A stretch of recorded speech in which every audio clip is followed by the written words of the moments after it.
晚上好，又嚟到床邊故仔講你聽嘅時間啦。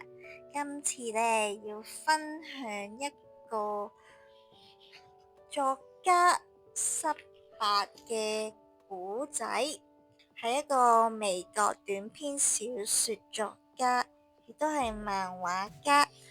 咁佢嘅故仔呢，就叫做《花園裡的獨角獸》。咁事不宜遲，我哋開始講故仔啦。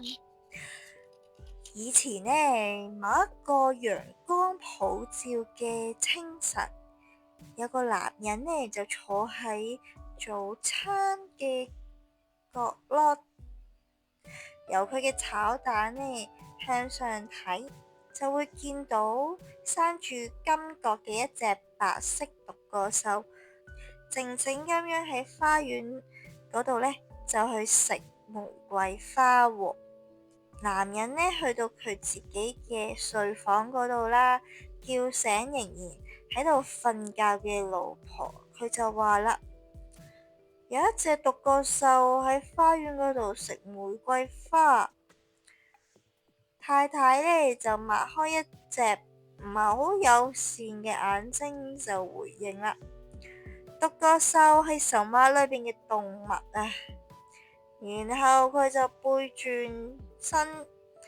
男人呢，慢慢咁走落樓啦，走出去到花園嗰度，獨角獸呢都仲喺嗰度。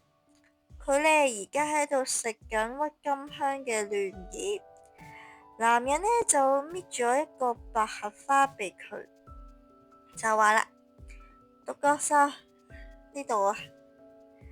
獨角獸好認真咁食咗，因為有獨角獸喺自己嘅花園裏邊。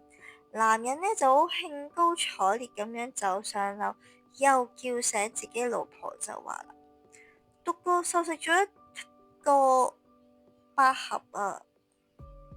佢老婆呢就喺床上面呢就坐起身，黑住塊面咁望住佢。你個傻瓜，我要送你去杜鵑窩嗰度孵蛋啊！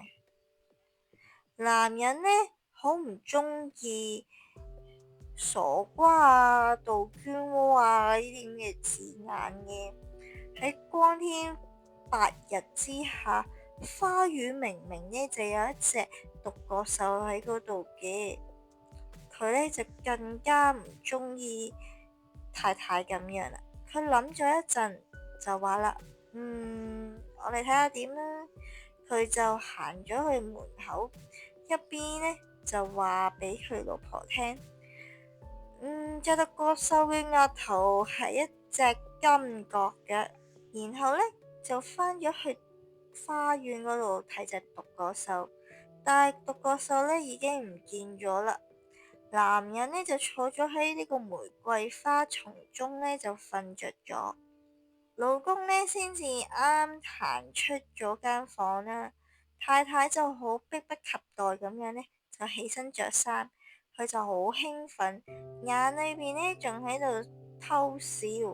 佢就打電話俾警察，亦都打俾精神科醫師，叫佢哋快啲呢就帶呢個約束衣呢就去佢屋企。警察同精神科醫師呢就到咗啦，佢哋就坐喺凳上面，非常之奇怪咁望住太太。太太就話啦：我老公今日見到一隻獨角獸。警察呢就望住精神科醫師啦，精神科醫師呢亦都望住警察。太太呢就繼續話啦：佢話俾我聽，獨角獸食咗一個百合啊。精神科醫師呢就望住警察啦，而警察呢亦都望住精神科醫師喎。太太呢又繼續講啦。佢話俾我聽，獨角獸嘅額頭中間生咗一隻金角噶。精神科醫師呢就俾咗一個好嚴肅嘅暗號啦。警察呢就喺呢個凳上面跳咗起身，捉住咗太太，制服太太呢一啲都唔容易啊，因為佢呢係死命咁樣掙扎噶，但係最後呢都令到佢就範嘅。佢哋呢就幫太太呢着上約束衣嘅時候呢，老公呢就啱行入屋喎。警察就問啦：你話俾你太太聽見到獨角獸㗎？老公就話啦：邊有啫？獨角獸係神話裏邊嘅動物。精神科醫師就話啦：我只係需要知道呢個，將佢帶走。唔好意思啊，先生，你太太瘋癲得好似個堅鳥咁。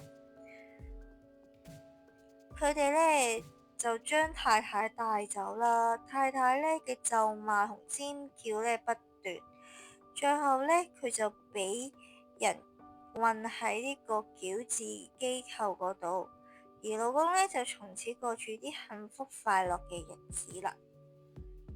呢個童話故事咩？故事就講到呢度啦，不過就相當之有趣嘅短篇故事啦。相信呢，作者係想大家去反省，大家嘅夫婦嘅關係啦，同生活嘅態度咁樣，係一個反諷式嘅童話嚟嘅。咁大家如果中意呢個故事嘅話呢，可以喺下邊度留言啦、按讚啦、分享出去啦，同埋 subscribe 我哋嘅 channel， 可以聽到日後更加多嘅童話，更加多嘅床邊故仔講嚟聽。咁今日嘅故事就講到呢度啦，我哋下次再見啦，拜拜。